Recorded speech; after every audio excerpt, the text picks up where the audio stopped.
Баршаңызға қайырлы күн.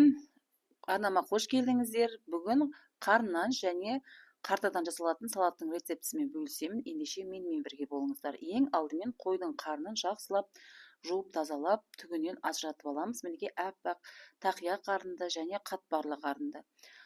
Қартаны да жақсылап жуып аламыз. Жуып алғаннан кейін сыйымдығы үлкен ыдысқа суды молырақ құйып, қартаны, қарынды, тақия қарынды, қатпарлы қарынды салып қайнатамыз. Қайнағаннан кейін мінекей видеода көрсетілгендей көбігін аламыз. Көбігін алғаннан кейін баяу отта 2-2,5-3 сағат қайнатып аласыздар. Мінекей мен сүзіп алып жатырмын. Қарын тіпті езіліп тұр, бұлбырап піскен. Барлығын сүзіп алғаннан кейін суытамыз. Суытқаннан кейін салатқа петрушка керек, сәбіз, пияз, сарымсақ және болгар бұрышы қажет болады. Осының барлығын алып, видеода көрсетілгендей ең алдымен болгар бұрышын мінекей осындай ұзын-ұзын қылып турап аламыз. Одан кейін петрушкамызды тураймыз, пиязды 4 бұрыштап тураймыз, өйткені оны майға қуырып алатын боламыз. Пияздан кейін сарымсағымызды 4 бұрыштап турап аламыз. Сәбізді үккіштен өткіземіз, сәбізді қуырмаймыз. Ыдысымызды отқа қойып, үстіне май құйып, май қызғаннан кейін пиязымызды салып, жақсылап қызарғанша қуырып аламыз. Одан кейін болгар бұрышын салып қуырамыз.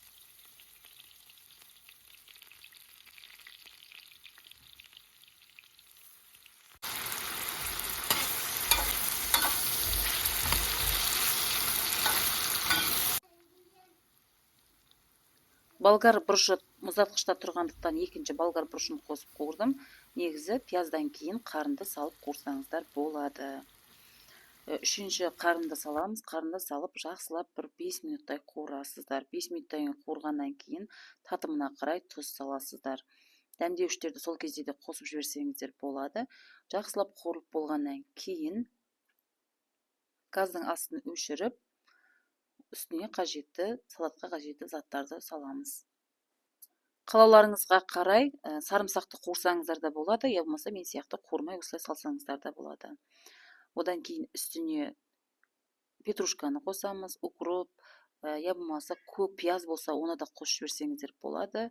Міндетті түрде сәбіз қосамыз. Одан кейін татымына қарай соя соусынан 2 ас қасық қостым.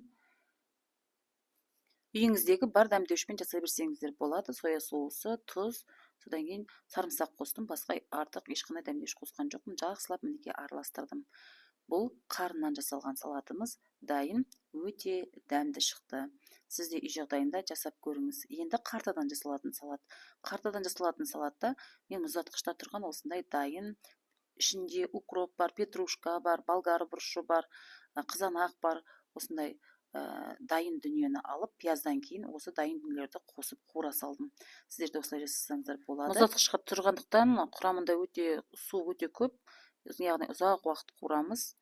Бір 10-15 минуттай бойындағы су тартылғанша жақсылап қуырғаннан кейін үстіне қартаны домалақтап турап саламыз. Қартаны да қарын сияқты 10-15 минут қуырып аламыз. Бұл жолы мен екінші салатта, яғни сарымсақты қуыруды жөн көрдім. Осылай қуырып, астын басып, баяу отта бір 10-15 минуттай қуырып аласыздар.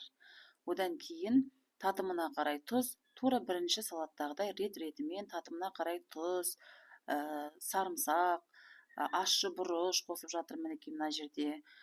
Қара бұрыш қоссаңыздар да болады. Қара бұрыш қосып, сәбізді қосып, барлығын қосып, жақсылап араластырамыз. Мінекей екінші салатымыз да дайын болды. Сіздер де үй жағдайында жасап көріңіздер. Соя соусын қосуды ұмытпаңыздар, бір ерекше дәм береді. Мінекей тұз салып жатырмыз.